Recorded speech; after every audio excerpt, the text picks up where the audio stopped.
Welcome back to another episode of Driven, the Road to Peak Performance with myself, Jinno, Rufino, and of course, Coach Sheila next to me. And today we do have another special guest with us. I mean, when I read you his credentials, it's kind of intimidating. All right. He is the founder and managing director of Global Leadership Dynamics Asia. He has worked with Singapore's Economic Development Board, as well as the World Economic Forum. And plus, he used to be with the police force in Singapore. That's right. That is intimidating. That's intimidating. Welcome to the program, none other than David Heng. Yes. Thanks for inviting me. Okay. Now, we typically start this program to ask the guests what keeps you driven in order to keep on doing what it is you do. Yeah. Let me tell you a story around it, right? So when I was young, I started off in the police force, right? Right. And I was a very passionate police officer. I see a lot of, so you may have seen a lot of police dramas where, these police officers tend to overwork, and then they kind of become dysfunctional in terms of their family life, and then the kind of abuses that they get themselves into. So, I found myself in that environment, right? In Singapore? Yeah, in Singapore, right? Because they were working in shifts. I was a police investigator, working in the team. I was the leader of one of the teams of investigators. And, because of the shift system that we had, they were basically physically worn out, mentally at the threshold of stress as well. So, being young and enthusiastic, and I wanted to build, a very collegial kind of environment. I went to ask them, what is it that, how could we change the system so that, everybody would feel better and work better together, right? So I did that, and then we had a monthly town hall whereby there's the police commander and all the various police chiefs, and it's just like a powwow session where you can, so to speak, you can speak your mind, right? So I did, I tabled a plan and said this is how we should change the shift system, etc. And there were thunderous applause, among all my colleagues, Yeah. And I felt really good, and the police commander said, yeah, well, we'll consider, all right. So got out of it very hopeful, An hour later, I got a call from my supervisor who asked me to see him in his office. So I went in a bit jittery, wondering what this is all about. Before that, I didn't tell him about this plan that we were having, about how to change the system. Yeah, I went in and I saw him. I still vividly remember, although this was close to 30 years ago. He was looking outside the window and looking really down. And when I came in, he turned to me and said, why do you do that? Yeah, and I was like, what? Why did you table a plan to change the shift system without going through me? And I was like, well, it was just an idea, and my colleagues were interested, right? He said, that's really very disappointing because it made me look really bad, right? So that was a big, awakening call to me that good intentions could sometimes lead to, very different outcomes. Right. Yeah. And, it also shows the power of different systems that's at work at that time that's not very visible to myself, all right? So, I then learned a very powerful lesson that when you want to make change, how do you go about doing it matters as much as what is actually being done. As the change itself. That's right. That's right. Yeah. Wow. So, that got me into a path of working with people to really make the kind of change out of a few things, right? One of it is, what is it that brings freedom and joy to the collective, right. So that we can really enjoy the fruits of our collective intelligence. Yeah. So that's what really turns me on. Yeah. So freedom and joy Yeah. for the collective. Yes. And I've since dedicated my life to doing that. Yeah. Oh, that's interesting. From that one moment of that, I guess, a reaction that you weren't really expecting. Yes. Yeah. So that was a real big wake up call. And then, so I went to ask myself, how can I learn how to do this better? And, that's when I got exposed to organization psychology and took a program at Pepperdine University, whereby I really had no idea what I was signing up for, because the models of leadership was all about, command and control. That Yeah, was especially in the police, Yeah, I would imagine. exactly. Yeah. So I went in there and learned, that it is actually our systems that drive, capabilities, right? That build capabilities and drive productivity and drive, outcomes as well. Right? So from being a police investigator, you took organizational psychology. Yes, that's right. That's Oh, right. wow. And if you ask me, I mean, that's how I started to learn that life is there's two ways you can look at life, right? So I was actually, back then it was probably one of the darkest period in the history of the world, because when I was there was that 911 incident Yes. where the twin towers got bombed. Yeah. Right, and I was actually in charge of police operations, right, and that was in the west part of Singapore. Yeah, and my work has to do a bit with anti-terrorism. So I was providing the operation security to prevent the terrorist elements from coming in. Yeah, and because of some of the work that we were doing, the bombers, the Islamic bombers, the radical Islamic bombers, chose Bali instead of Singapore. Oh, wow. Oh, wow. Yeah, so that was, that was a big part of it, right? And the wake up call for me was how people could actually organize in such a, cohesive and astute manner to bring harm, right? Right. Yeah. Yeah. And I saw the potential if we could use our organization capabilities to do the other things, which was instead of darkness, there's light, right? Wow, how inspiring. Yeah. Well, so that's what got me to do what I do, right? And yeah.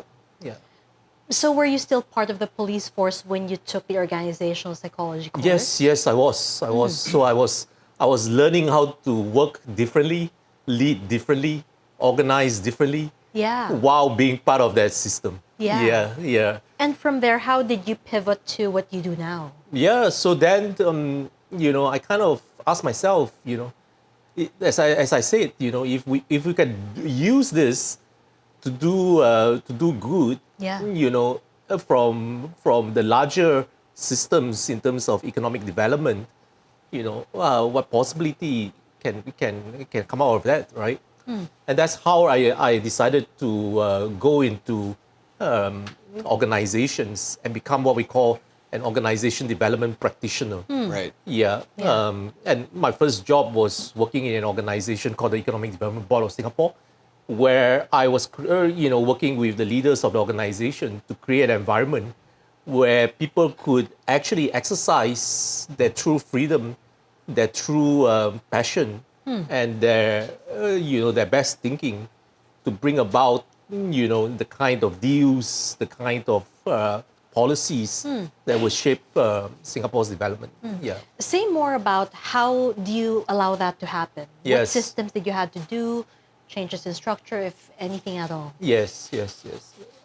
So I like the theme around this, right? That everyone knows the importance of performance, and that's what everyone goes after, right? Right. Now the key is, when the stakes are low, we can all exercise a whole repertoire of our skill sets. Right. Yeah. But it's when the stakes are high, when the pressure goes up, that's when, the side of ourselves that that should be actually utilized get constrained, right? Yeah. And that's what I call, being in an environment where you don't really feel safe. Yeah, to bring that out. Yeah.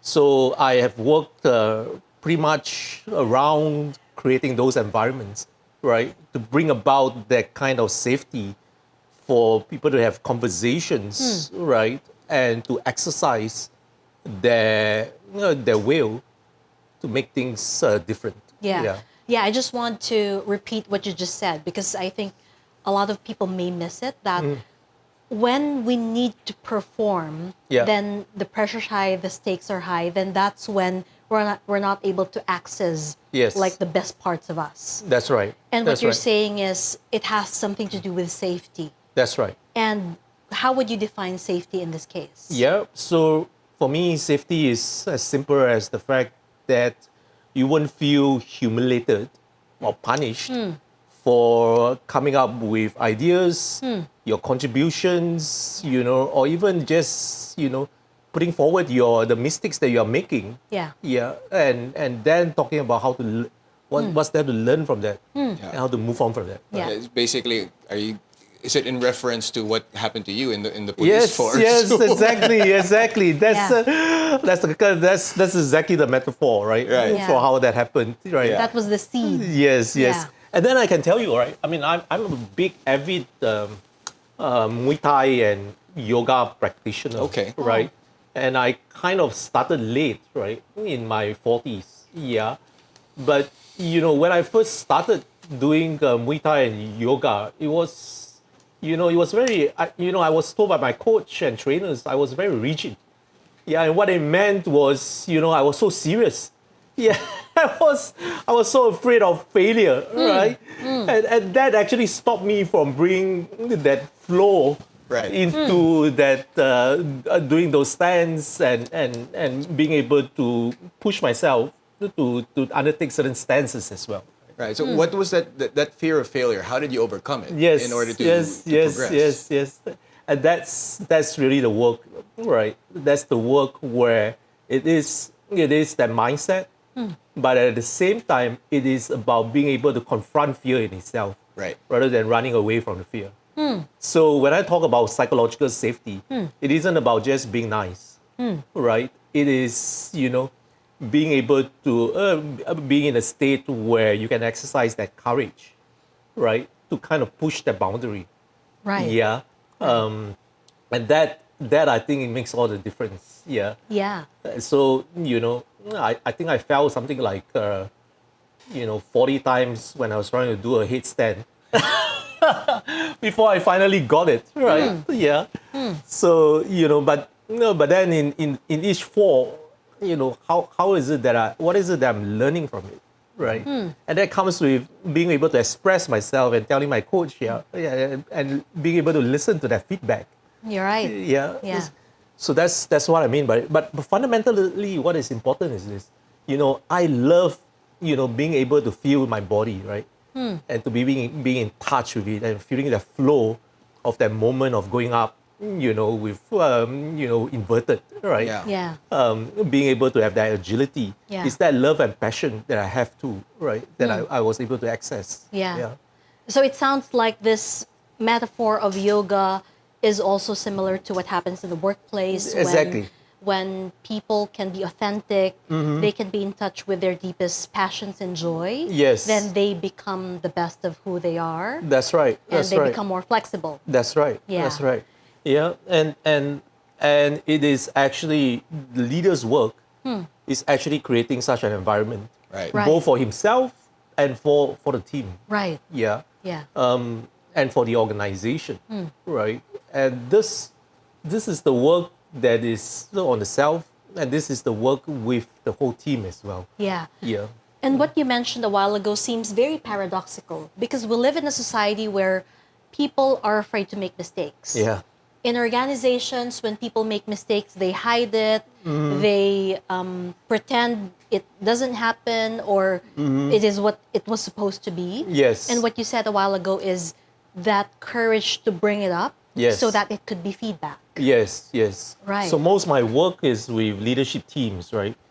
Be it, you name it, some of the top internet companies, financial institution, etc. 90% of what we do is trying to keep up with appearances, Right. Right. trying to look good, right? Oh, right. Absolutely. Trying Yeah. to show up, as if, we are all shining. Yeah. The Right. reality is, because we spend so much time doing that, that we don't really exercise our full muscles. Right. Yeah. And that's really the work that is required. So I often get caught in and say, I have a group that works together for a long time. We know each other, but somehow, and we have conversations, we have meetings, we do things together, but somehow we are not able to, be more profitable. The results are not showing, etc. Right? So it is how you actually, create that environment for that to happen. I think that's the key. Yeah. So you mentioned a while ago, so that psychological safety is, it's okay for me to admit that I made a mistake. Yes. Is that how you would define Yes. an organization where there is psychological safety? Yes. And to design it with intention. Yeah. Interesting. So to how could des- it be designed with intention? Yeah. Well, first of all, I think if your intention is to learn and go into new terrains, right? That's when, actually stepping up to look at, what has actually failed, that's where the real gem is, Yeah. right? Yeah. And that also means that collectively you're willing to exercise that courage, right? I think that's the difference. So that's what I meant by designing with that intention. Yeah. And I work quite a bit with startup founders, right? And the ones that I see really being able to, move the dial, so to speak, to go into the next stage of their fund of their capital strategy, are those that are truly able to create such an environment. Yeah. Are you able to spot these environments, these companies? Oh, yes. Immediately. Yes. Yes. Yes. How can you tell? It's very simple. You go in, and when people, would be able very quickly to just, say what is actually impacting their capabilities. Right. Yeah. Yeah. And the other thing is also that I am willing to come in to help each other, without that calculation, right? In those environments, that's when you see the shift happening. Yeah. And it also is at an interpersonal level. Yeah. So I want to give a very concrete example. Yeah. I work with this group of leaders, right, in an executive team that, they are all full of good intentions. So they try to take up whatever they could and carry the water for each other. But to the extent whereby, when, their shoulders break, they still wouldn't be willing to let the other know. Yeah. So much so that the leader of the team, consciously all the time has to take effort to call that out. Yeah. So when I got a team together, yeah, when those individuals, were willing to finally say that, I need help. Yeah. That was a big shift. Yeah. So that's what I meant by that environment to create that. Yeah. Yeah. So say you're working with a team where the culture has been, there was shaming, there's been no psychological safety. And they say, David, help us have psychological safety. Where do you start? Oh, okay. So I think the first premise is this, right? The flip side of psychological safety is fear. Right. Right. Yeah. It is then how do we confront our fears Right. rather than running away from the fears. And the Yeah. fears would be about. And the fears would be about the fact that I would fail, Okay. or that we would not be making the right decision. Therefore we would ask for more analytics. We would postpone the decision, or we'll try many more things, rather than that one decision, right? The fear would be that we would not be able to meet our expectations, and therefore I would disappoint my shareholders. I would disappoint my employees. Yeah, those are real fears, right? And the big one is that sometimes it's not said so explicitly. Is would I be relevant? Yeah. Yeah. So when that comes about, life is kind of strange, right? It is not running away from the fears that actually block us. Yeah. Right. It is meeting the fears where it is that would actually empower us. Yeah. And the very fact that we can do it together would make that big difference. Right. Yeah. Yeah, because there are you mentioned something that's sometimes that fear will from making a decision will prevent any kind of action. That's right. People will just tend to get as much keep on asking for information, data, and whatnot, and they'll be doing this for so long that the time for the action is not met because they keep on trying to get all the as much information as possible, but That's where right. a decision has to be made already. That's right. That's right. Analysis paralysis. Yes, Yeah. yes. And the worst kind of decision is not making a decision. Right. Right. Yeah. And then you can see what happens, right? The rest of the organization says that leadership can't decide. There's no sense of direction, etc. Right? When you look at what is happening, the phenomenon is because of all these fears. Yeah. Yeah. And these fears is what actually traps us.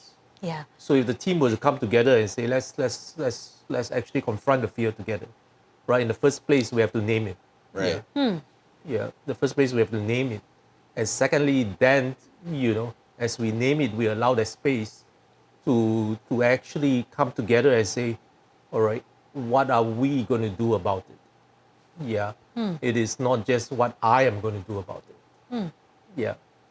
So that's as simple as I put it. Right. That's not easy for a lot of leaders because you have been brought up in an environment where you are told that you have to be the one that step forward and step up. Yeah. And Yeah. you have to be right all the time. That's right. Right. This is about inviting that stepping forward and stepping up together. Yeah. And this is what it means when you say to deal with the fears, confront the fears directly. That's right. That's right. That's right. How much pressure does that put on the people that have to make the decision? Oh yeah, there's so much pressure to do that. Yeah. Right? There's so much pressure to do that from the board, right? From the employees, from your customers, right? Because as the more time you spend just postponing that, the more you lose, Yeah. right? Yeah. And counterintuitively, pressure starts to build up. The stakes become even higher. Yes. Yes. Yeah. More to right. lose now. That's right. Yeah. That's right. But that's my point, right? That's the time when all the more you need to confront your fears together. Remember, I go back to how I learned Muay Thai and Yoga. and power yoga, vinyasa. That's the time where you actually have to face it rather than trying to turn away from it. Yeah, to do what you are used to doing, which is Yeah. the safe route. Yeah. Yeah, right. That's turning away from those fears. So naming the fear and then thinking collectively, how do we deal with it? Yes. And how is that related to psychological safety? So that's exactly by creating that environment that invites the coming together to face that fear. Right? I think that's the work of leadership in creating that culture. Right? And the very fact that you are willing to say, I need help. I am curious how we can do this together. Right? Instead of I am the one who knows. Yeah. Yeah. If you know it all, you don't need an organization, Right. right? Yeah. You see my right. point? Yeah. Yeah. And I say this with having worked with a lot of leaders who, you know, the ask whenever I come to coach them is, I want to know how to do it. Yeah.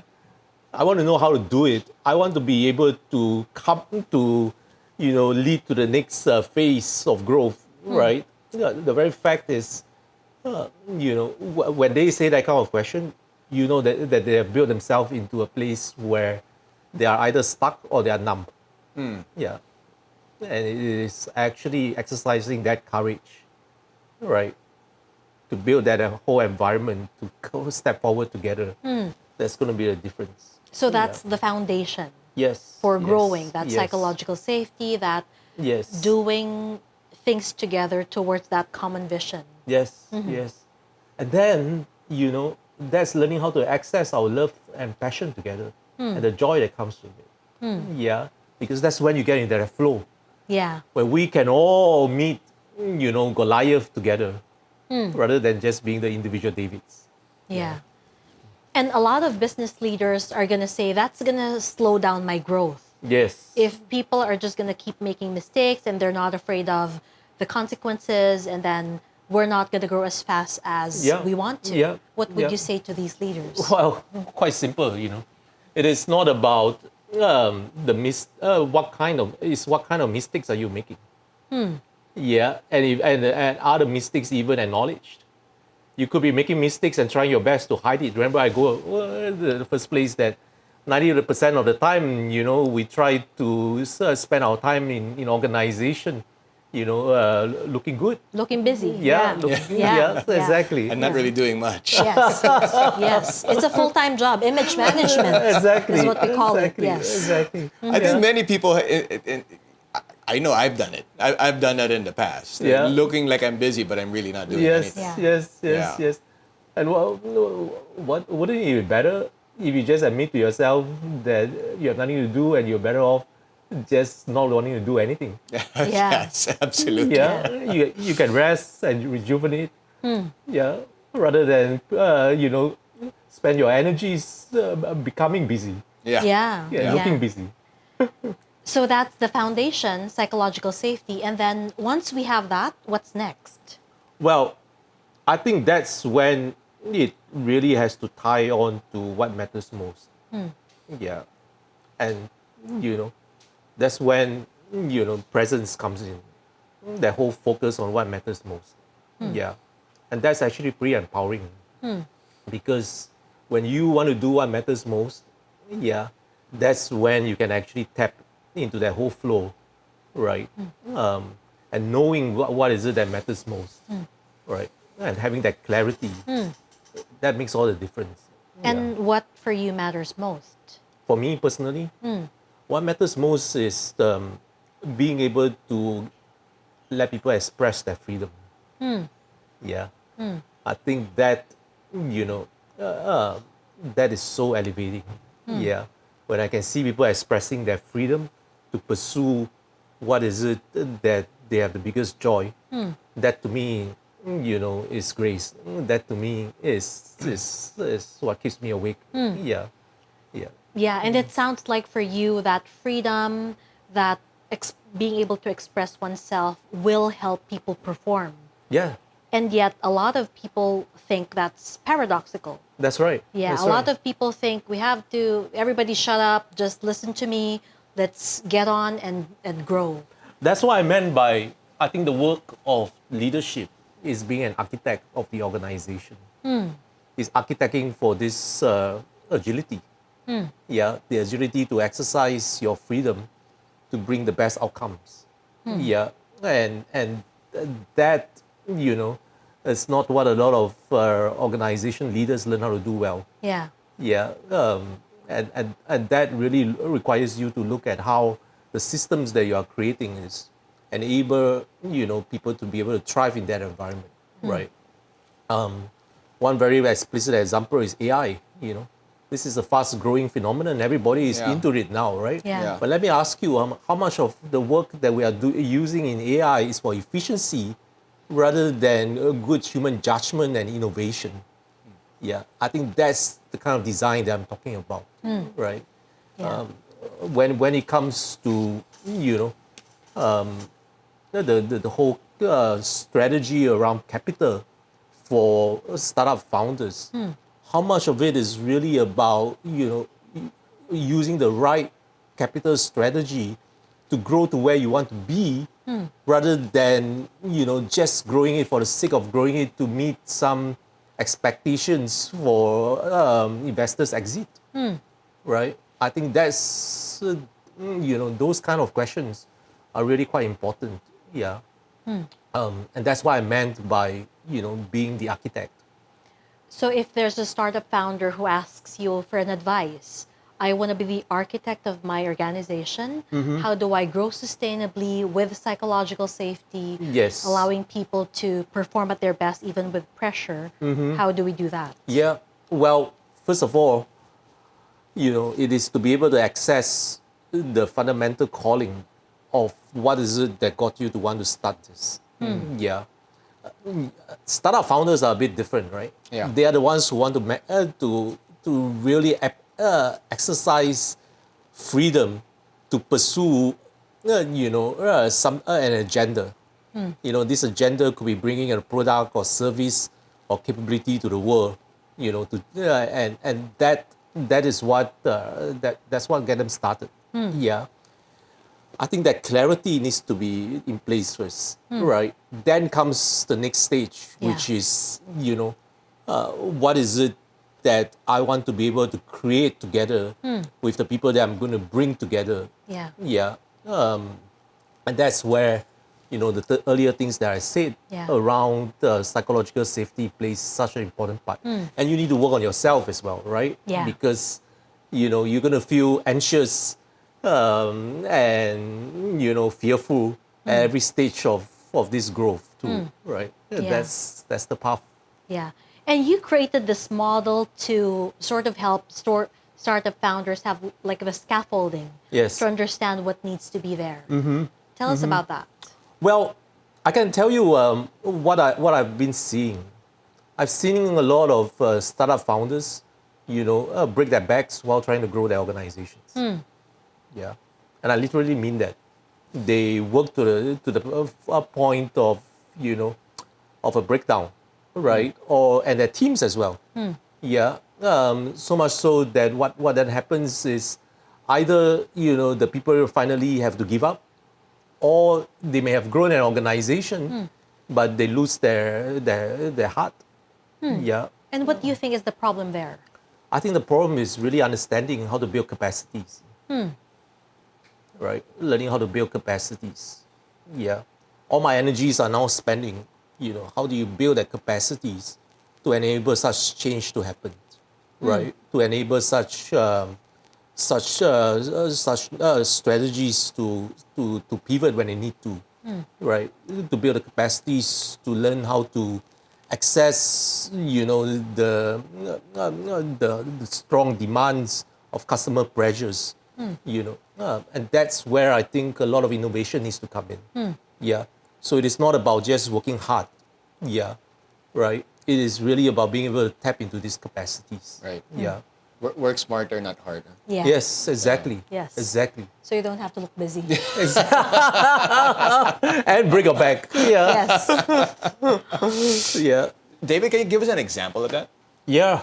I can tell you this was actually a very transformational one, because I was working with this startup founder who had a need to kind of grow her company 10x, which means that she also needs to be able to raise funds while growing organically as well. Yeah. And she's a female founder, right? From the Philippines? Well, Was she?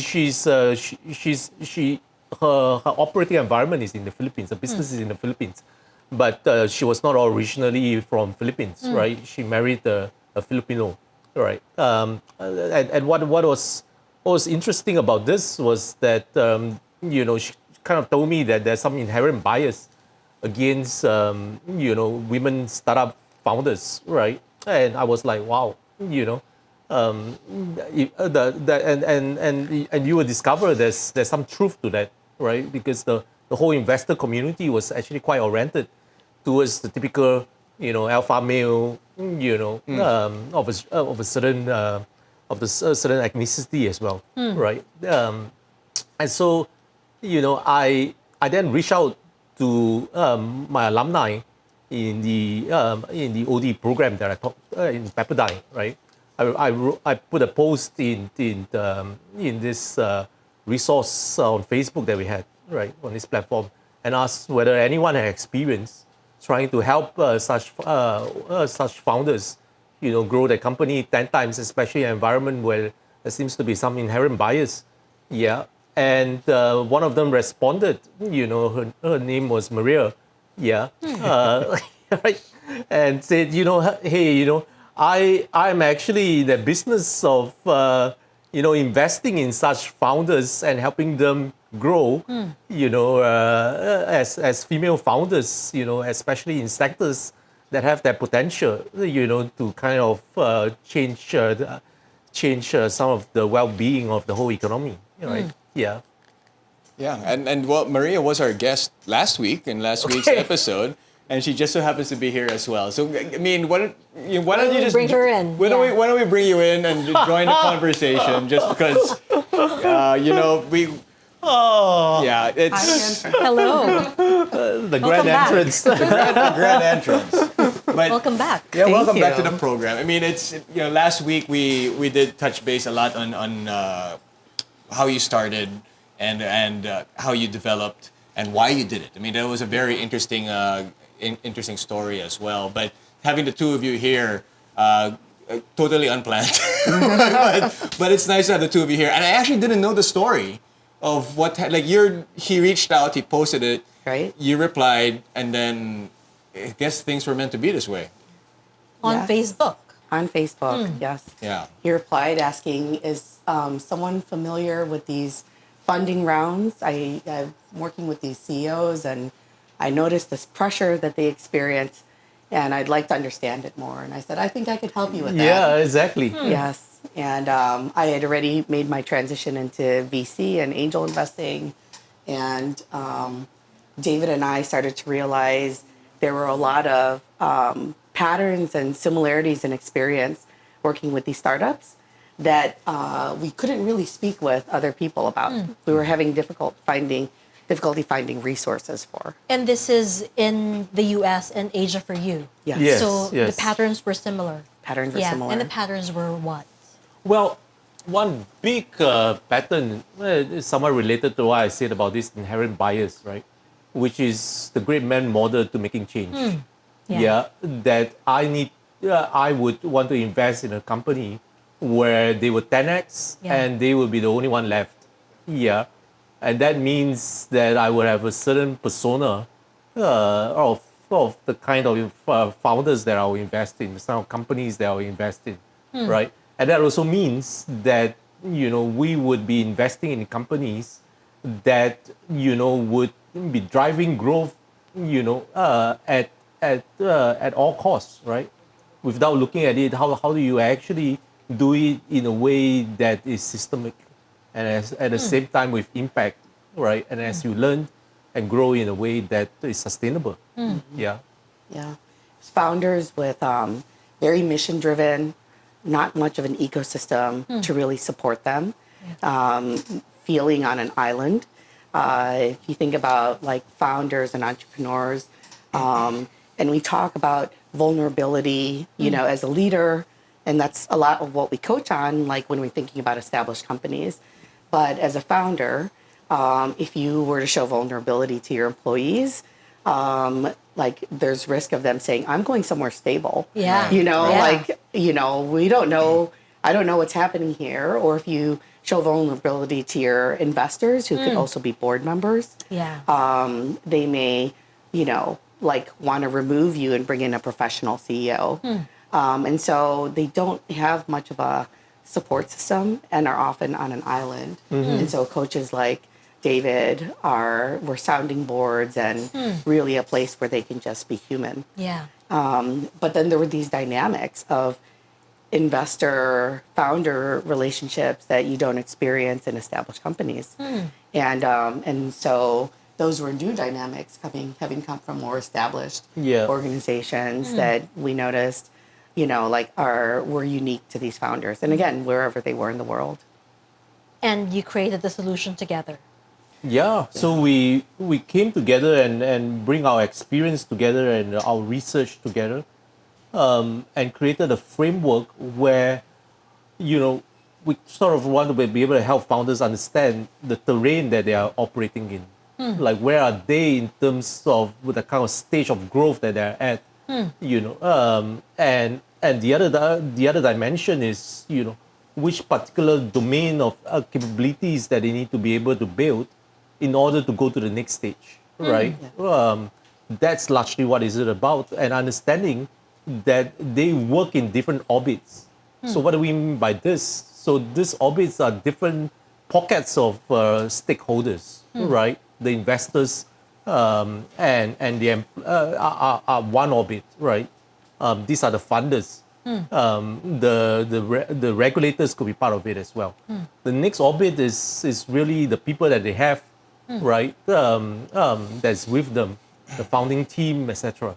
And the next orbit is really the advisors, right? How to tap into the advisors that they have, the expertise they are willing to come in to give them support, right? How to best use to best use these various and navigate these various orbits together, right? So these orbits, are they like different stakeholders? There's different stakeholders, which are different from like an established organization. Established organization has more clearer lines. Right. Here's the company, here's a department, here's a team. But for startups, it's more fluid. Your advisor might be a fractional CFO, or at some point in time, and so the lines are a little more blurred. So it's a way to be able to look at that. So this is this is what we call the ecosystem, right? So is being able to plug into this ecosystem and to be able to optimize from this ecosystem, right?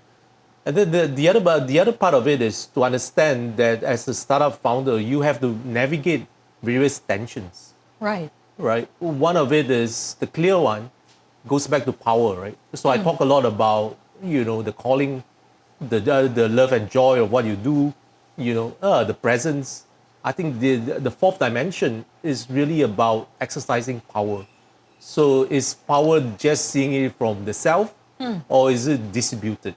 Yeah, so there's a tension in itself. So it's right? like power over versus power with. Yes, yes, and power that is centralized, right? Right. Yeah, and power that is leveraged and shared, right? That's a big one, right? Because if you think about any founding teams, that's what actually got them to come together, and that's what got them to break up. Yeah. And then Power, you're talking about power. That's right. Right. Yeah. That's right. Yeah. We like to call it ego. Yeah. Yeah. That's right. But really it's about, I want to do it my way Right. because I know and and therefore it should stay with me. Yeah. Yeah. Right. So that's one big tension of it. Right. And the intent of the model is for companies and even investors to work with founders and being able to understand there's dynamics that's happening here, and I don't kind of understand what might be happening, because that's what we experienced. What was different about working with clients in a corporation versus the startup founders is the startup founders were just running, and they just needed your help when they hit a barrier. Help me figure out what this barrier is, and then once that's fixed, I'm just going to keep running. Yeah. And which is different from like an established company, right? And so we wanted to give them a resource where they can say, what could be happening here? And if I look on different dimensions, oh, I see there's a misalignment. Like me as a founder, I'm making all the decisions, but we're already growing and scaling as a company, and we're creating all these processes, and I'm frustrated no one's following the processes. And it might be because I'm actually still making all the decisions. Okay. So there's a misalignment Yeah. of from a leadership perspective Yeah. versus from a process perspective, Yeah. And so that's the intent of the models, that people could self assess and then be able to say, okay, now what kind of help can I get to be able to get unstuck so I could keep running? So it sounds like if I were a startup founder, the way I could use this model is for me to understand the different domains that I may not be aware of. Yes. At what should be happening at a certain stage of my company's growth. Right. What could be missing? What do I need to develop, and the different resources I could tap. Exactly. Exactly. So remember, I was talking about capacity building. Right. So this is what I mean by the capacities and the capacities that we can tap into, because then you're not going to grow just by breaking backs, right? By just working harder and harder and harder. Right. But to be able to determine where is it that has this energy that can help you to scale in a way that is sustainable. Yeah. And the tension points that you were talking about, these are like the pain points. These are tensions that startups and entrepreneurs are going to need to balance and not figure out how to go one way or another. So balancing short-term and long-term results. I have to think about my, maybe investors are looking for, multiples over the next year. But I have to think about, is my product ready to scale yet? Or do I still need to innovate? And do I still need to refine my product before I can scale it? That's the tension that the founder is experiencing. And our model is intended to give them language to then say, investors, you're not going to see the multiple maybe this year, but once we can nail down the design of our product, it's going to be, we're projecting 10x next year. Wow. But if without having common language to be able to talk through those things, it's human dynamics, and they're kind of like not able to really understand each other. There could be like just a rub in the conflict. Yeah, whose voice is stronger, who has a louder Exactly. voice. Right. Yeah. So for the startup founders out there who want to have access to these resources, to you guys, how do they reach out to you? They can go to our website, right? So that our website is one resource whereby we kind of talk a bit about the model in depth. And the second thing is we are also building a marketplace for this to be able to execute on this. Because I think that's where both founders and funders could benefit. Right. We're building a startup OD community of practice. Okay. One where founders don't need to feel like they're on an island by themselves. Investors that are focused on the sustainability of the companies they're investing in, and the founder like health and sustainability as well. Have a community where they can come to for help. And so that is, that's what we're launching. Okay. What's the website? Maybe we can have the graphics flash it as well. Yeah. Well, it is startupod.com. Okay. Yeah. All right. All right. I mean, that's, it's for somebody, I had just started, about this, a joint venture with another group of distributors here in the Philippines for motorcycle stuff. Yeah. I'm actually just trying to absorb everything that you guys are talking Great. about, because it's almost like a free workshop for me. So, but thank you very much for being here. I hope you guys learned a lot, because I sure did.